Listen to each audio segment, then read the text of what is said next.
Well, hello, everybody. I know it's been a while, but this is Sunday before Christmas, and I got this in the mail, and I highly recommend these kits. The ITLA Scale Models kit. I highly recommend these. Are wonderful kits. It says you can paint them, but I don't think I'm gonna, because I like the color, the actual color of it. The building, if you see the building behind it, I'm working on. Gotta put interior on it, but it's gonna go not up here. This is just gotta fix the flag over there. I haven't used the N scale or the HO scale.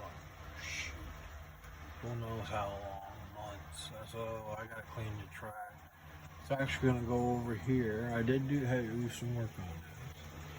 As you can see, I got it started doing the wires. That's my neighbor's yard over there and stuff. I'm gonna go up to here. I gotta figure out what I'm gonna put in here, and I'm gonna put a piece of sidewalk in there because it starts going uphill here. I'm gonna put a sign in here. I got a sign coming from Model Train stuff, billboard. It's gonna go in here. My road is complete down through town. Got my sidewalk. It stops here. I don't have room for sidewalk, so this is my campground. I gotta fix those and stuff and smooth this out a little bit more and stuff. Comes up to here. Here's the entrance. There's more campground up to here. Move my ruler out the way. So I got my bridge in, and I gotta hook up. That's for my Pennsylvania, run my wire down and stuff. And it comes up to here. This is a construction zone. This is a road here. This is gonna be 3 wide here. I gotta put another 2 lanes here. But this road here that you see here is gonna be feeds the. It's gonna be 2 lane, but it comes down to 1 because it feeds. That's on my wiring. I gotta tuck it up in there. I'm sorry. It feeds a mill. The idea is they come in this way and go that way, which I'm not sure. I might do it a different way and have them come up this way, come here, and come out this way. I'm not sure. But as you can see, everything's all dusty and everything else. I haven't really done a whole lot on it and stuff. And everything on the top level. I gotta get all my wires up there for all my lights, and I still gotta put everything on. And that building I'm working on will go here. We'll go right there. So, and this is here. Got my station in. So I gotta put my water and stuff in here. Maybe Christmas break I'll have more time, I'll do that. I got this here going on. Gotta put my lights in and stuff, and here's my roller part. Because I haven't done all of this in a while. I've shown all this. I've got my wires in. And this track back here is a storage track. The way it's set up, it's going to be an engine that sits right here that interchanges cars in the yard. Unit will come here. It's going to be like a dedicated switcher here. I'm not sure. I think it's going to be my GP9 here or my SD9. I haven't even got out of there yet. The back track is for my interchange. I got to build a board to go take cars from here up to the top. But that's pretty much what's going on here. as you can see, you see auto racks there. You probably wonder what I got auto racks for. Well, I'll show you what I got auto racks for. Okay, hold on a minute. Let me move some of this stuff out the way. I'm sorry. I was soldering and stuff and everything else, so sorry about that. I gotta solder a little wires, okay. This is my scrap yard. All my scrap's going. I took an old crane, and so having troubles from COVID, just so you know. And I'll put one of the little guys up there. But this is the track that goes for my scrapyard, and this goes over here to a platform.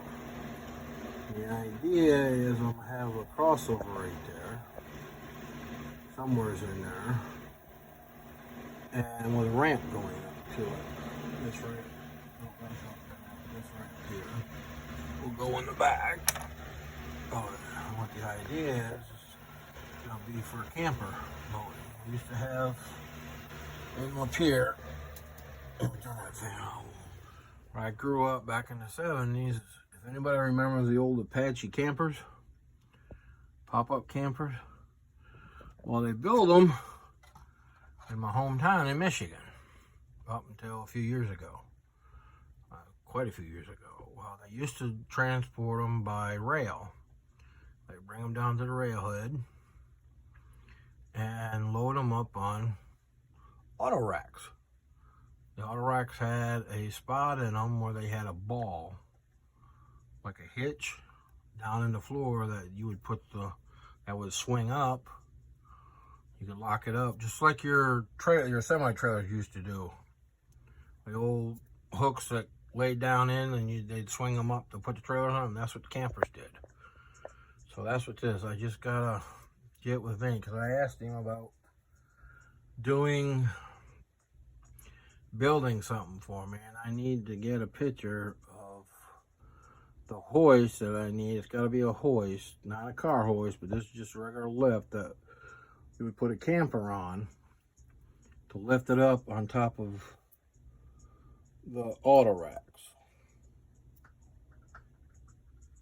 So I have to get around and get that done and see if I can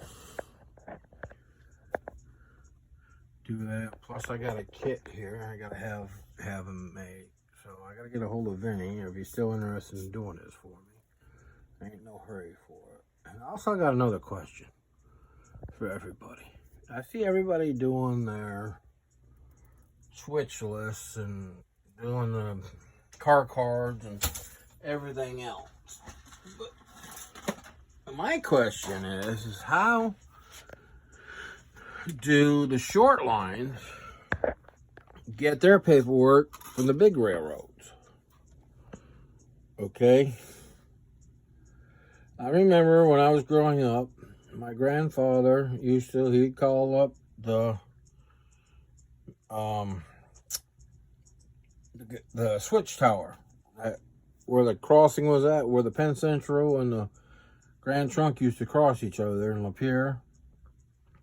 The tower operator, he'd call him and say, because I remember him doing it, say, hey, I need a couple hopper cars to haul out grain or something. He'd say, okay. Well, he would call the main office in Port Huron or wherever it was. I think it was Port Huron, and say, hey, I need 2 cars or whatever each company in that town needed. He would say, hey, I need this many cars for these industries. And they would say, okay. And they would send him a list of the train would come with the cars on it. Well, they would send him a list of the cars they had for which industries, or if they were industries, and he would decide which cars went to which industries. Okay? If they were empty, that's if they were empty.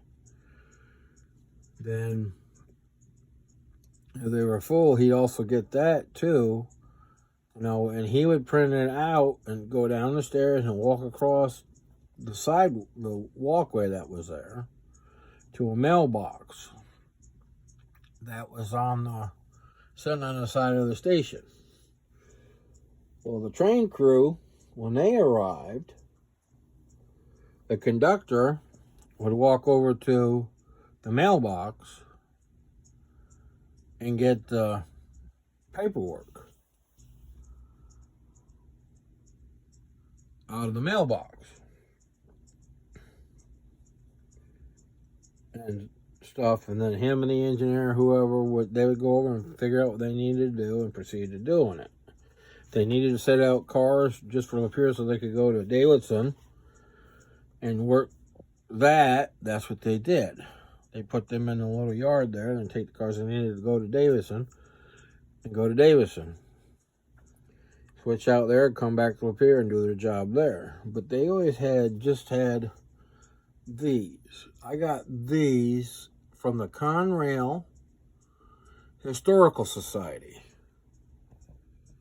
And to me, these are what I would think would be good compared to, I like the car card, but to me the car card, it doesn't,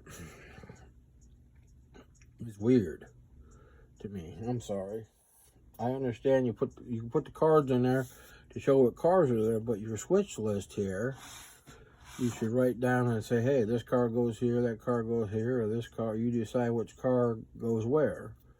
Instead of pulling, that's just, to me, it doesn't seem real to have a card that you take out and flip over. That's not what I remember doing. I remember actual paperwork where you would actually have a list like this to tell you which cars to pick up and which cars to set off. That would come from the yard and stuff. So that's what I'm going to try and simulate if I can. I'm going to try and figure it out. And here's my yard. And I think I'm going to split this in two.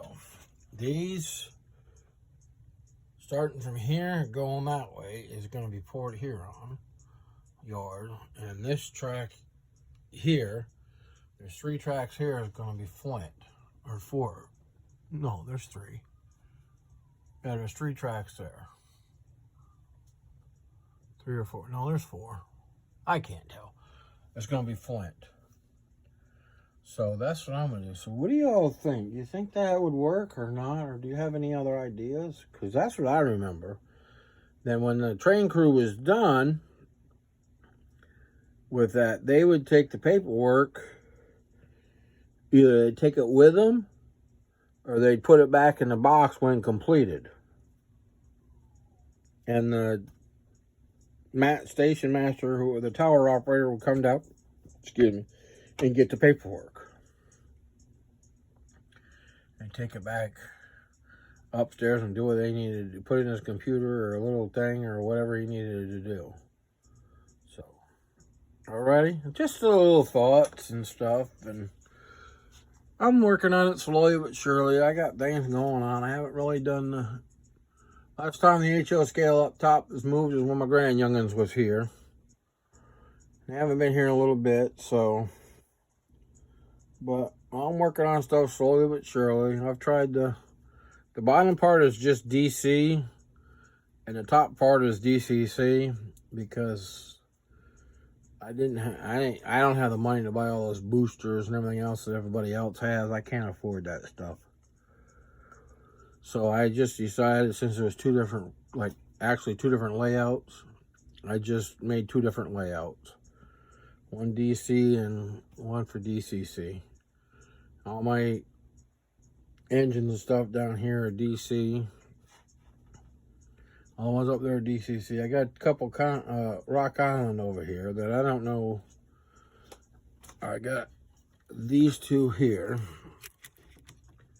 that I'll put new decoders in them and everything else, and I can't get them to do nothing. So I don't know if I'm just going to sell them or what.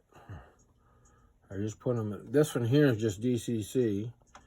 The one that's got DCC sign and everything else, I still got on. I'm still using that one. And that one there, I got a decoder for it, but it doesn't work. As you can see, the decoder's sitting there, and it doesn't. I don't know. So, and I'm not really that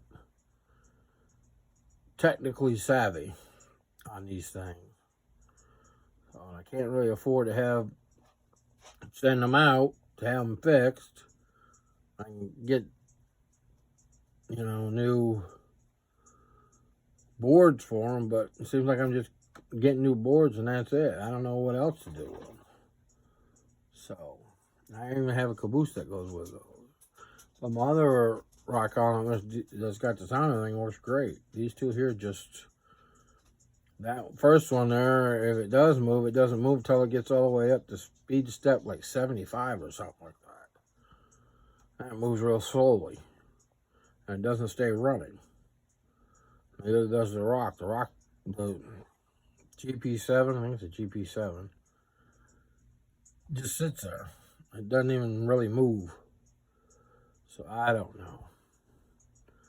But alrighty, that's just a little bit of what's going on. Everything else. So this here is what I've been working on. So if y'all have any, I'll try and upload more. Maybe I'll do some more videos as I go, because I'm off for vacation here the next 5 days starting Wednesday. So as you can see all the dust and dirt and everything else on the track and the roads. See, I haven't really been able to do nothing, or haven't really wanted to do anything. I don't know if I'm just burnt out or what. But yeah, the cars, everything you see sitting here has been sitting here for 4 or 5 months. Maybe close to it. So I just call it natural weathering. It's getting a natural weathering is what it's doing. It's just getting a natural weathering. That's the way I figure it. So here's a view. It'd be like a street view if you were standing on the sidewalk. So, alrighty. But this here, this is a structure that Vinny built me. I love it. This is where the grain hoppers are unloaded, and that over there, those cars over there, those things, I don't know about them. Chicago Northwestern, the couplers just break right off, and those are like super glued to the body, and that's it. They're not even mounted really. But those are going to be like taking finished product out. And then those will go down on the bottom. Some of these here will stay up here, like these here that have the old couplers, like hook horn couplers, we want to call them. They stay up here and go to a mill I got over here and over here, and then those there on that tractor in there now will go down below and go to the mill down there. So, and those come up here. So kind of everything on my layout has a purpose. Everything goes where it's something on here goes someplace. This is the way I have it set up. So alrighty, y'all have a Merry Christmas and a Happy New Year. If I don't see you, I'm going to try and get another video up before Christmas or New Year's, but we'll see. Depends how things go. Alrighty, see you later all. Bye.